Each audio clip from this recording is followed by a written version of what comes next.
Adrenal glands and adrenal fatigue, everything you need to know. There's a lot of hype about human-like robotics these days, and yes, it's amazing how the field has advanced in recent years. But the fact is that it will be a very long time before there are any robots that are nearly as complex as our own bodies. Today we will discuss one of the most important parts of the human body, the adrenal glands. We'll cover what they are, how they fit into the larger functions of the body, and what the deal is with conditions like adrenal fatigue, which have become more commonly diagnosed in recent years. Adrenal glands explained. Everyone has two adrenal glands, which measure about 2 inches long and are located just above the kidneys. These glands play some very important roles in regulating hormone levels and other functions, but they don't work alone. They're components of a larger system of glands in the body called the endocrine system. The adrenal glands work in tandem with the hypothalamus and pituitary gland in the brain to form what is called the HPA axis. Together, they work to maintain homeostasis in the body,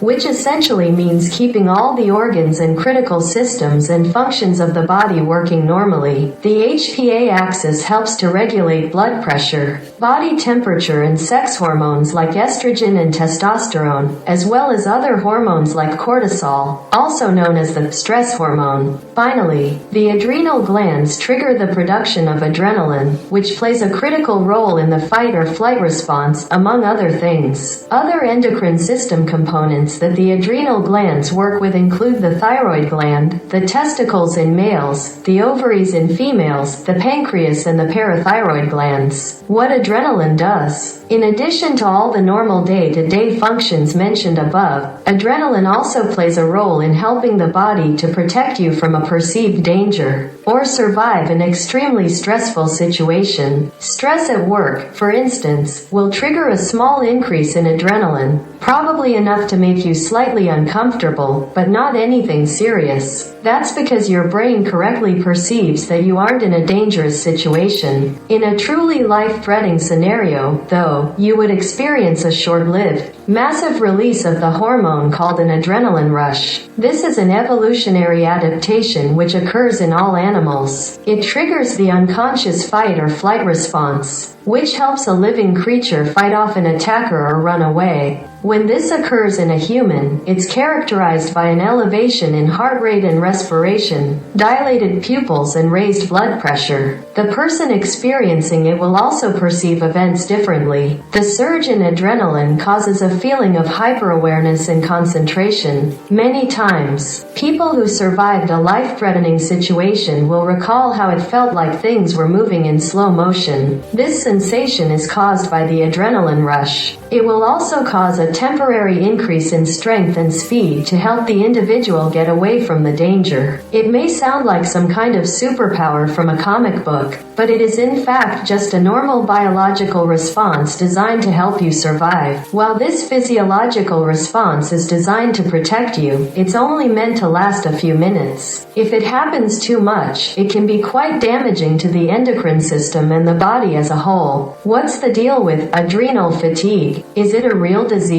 This is a topic of debate among many in the medical community. Adrenal fatigue is a supposed condition in which the adrenal glands become overworked. It's characterized by fatigue, body aches, problems with digestion, nervousness and agitation, and trouble sleeping. But is it a real disease? According to the Mayo Clinic, a lot of doctors aren't convinced, because these are non-specific symptoms and there are many different things that could be causing them. Many of the symptoms above, for instance, can also be caused by an over-dependence on caffeine, which is quite common in modern societies. There are, however, legitimate disorders of the adrenal glands, such as adrenal insufficiency, otherwise known as Addison's disease. This occurs when a disease causes the adrenal glands to produce insufficient amounts of adrenaline for the body to function normally. Hopefully this helps answer your questions and clears up some misconceptions about this frequently referred to, but often misunderstood, hormone.